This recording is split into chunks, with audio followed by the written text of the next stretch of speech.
안녕하세요. 반갑습니다. 자, 이번 시간에 배울 작품은 추강의 밤이 든이라고 하는 시주 한번 같이 배워보겠습니다. 자, 그러면 자, 본문을 일단 우리가 보기에 앞서서 자, 이 작품을 이해할 때 중요한 핵심적인 단어가 뭐가 있냐면 세 번째 줄에 종장에 보면 이 무심이라는 단어가 가장 핵심적인 단어이기 때문에 이 단어를 일단 설명하고 자, 본문 한번 같이 볼게요.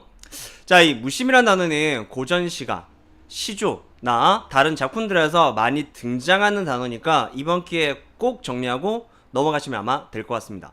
일단 무심을 일단 뜻풀이를 하면 있는 그대로 일단 뜻풀이 하면 무자가 없을 무자에 심자가 마음 심자니까 마음이 없다 정도로 해석할 수 있는데 좀 더 구체적으로 이때 마음이라고 하는 결국에 어떤 마음이냐라고 하면 사람이 가지는 욕심을 이때 심으로 표현한 겁니다.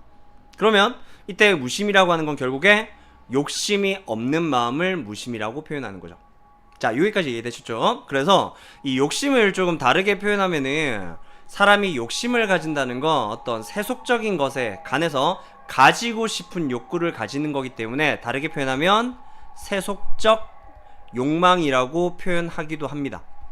세속적인 욕망, 즉 속세에 대한 어떤 욕심으로 해석하시면 되는 거죠. 자, 그러면 무심이라고 하는 건 욕심이 없는 거고 세속적인 욕망이 없는 거고, 그럼 세속에서 즉 속세에서 벗어났다라고 해석할 수 있겠죠. 그쵸? 따라서 이때 무심은 결국에 세속적인 것에서 벗어난 거기 때문에 다른 말로 뭐라고 바꿀 수 있냐면 탈속이라고 바꾸어서 해석할 수 있습니다. 자, 탈속은 속세에서 벗어난 마음, 즉 욕심이 없는 마음이라고 생각하시면 되고요. 자, 그러면 이 탈속적인 건 결국에 욕심이 없으니까 없을 무자에 욕자를 써서 무욕이라고도 표현할 수 있겠죠.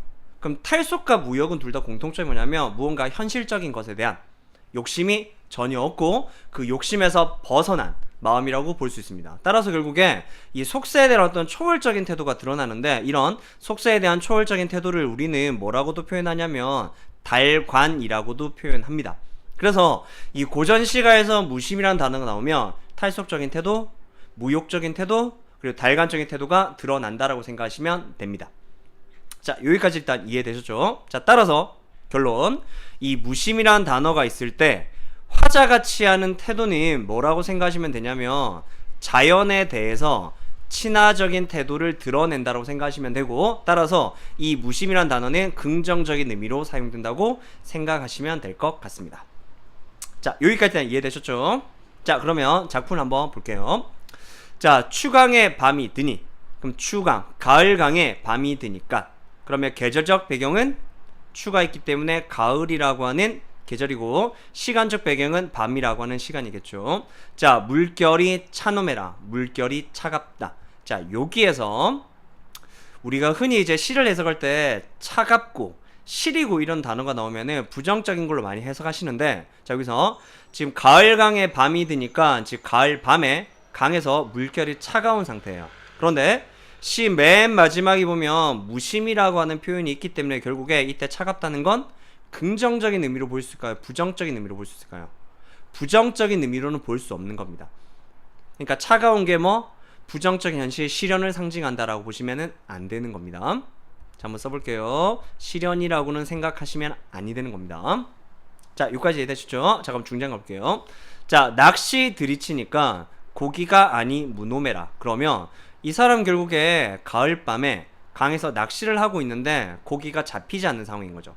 이렇게 본다면은 결국에 상황을 나쁘다고도 볼 수 있는데 이 사람의 태도는 긍정적입니다. 자, 종장 가볼게요. 자, 무심한, 즉 욕심이 없는 달빛만 싣고 빈배를 저어서 온다라고 표현하면서 시는 끝나고 있습니다. 그러면 결국에 이 시적 화자 같은 경우는 낚시로 아무것도 낚이지 않지만 거기에 대한 욕심이 전혀 없는 상태라고 볼 수 있겠죠. 이해되시겠죠? 따라서 이때 이 달빛이라고 하는 것과 이 빈배라고 하는 게 전부 다 뭐와 관련되는 거냐면 어떤 자연 친화적인 태도랑 관련되고, 즉 탈속적인 태도와 관련되는 소재로 볼 수 있는 겁니다. 자, 여기까지 이해되시죠? 따라서 전체 주제는 자연 친화적인 태도라고 정리하시면 됩니다. 자, 이 작품이 이제 잘 나온 작품이니까 꼭 정리해 두시고 특히 무심이라는 단어만 오늘 챙기셔도 아마 엄청난 수확이 있을 겁니다. 자, 그러면 이제 자 핵심 정리 한번 볼게요. 자, 일단 작가는 월산대군. 자, 성격은 풍류적. 왜냐면 가을 밤에 강에서 낚시하면서 풍류를 즐기고 있으니까. 그리고 낭만적이고 탈속적이죠. 그리고 한정가, 즉 한가로운 정서를 노래하고 있다라고 해석하시면 됩니다. 자, 주제는 가을 달밤에 풍류와 어떤 정취를 느끼고 있다.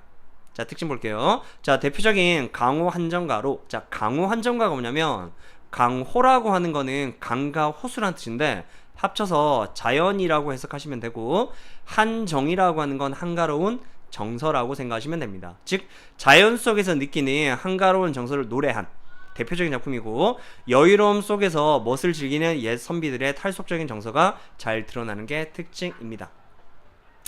자, 그럼 이제 본격적으로 이제 OX 문제 한번 풀면서 한번 정리해 볼게요. 자, 1번 보겠습니다.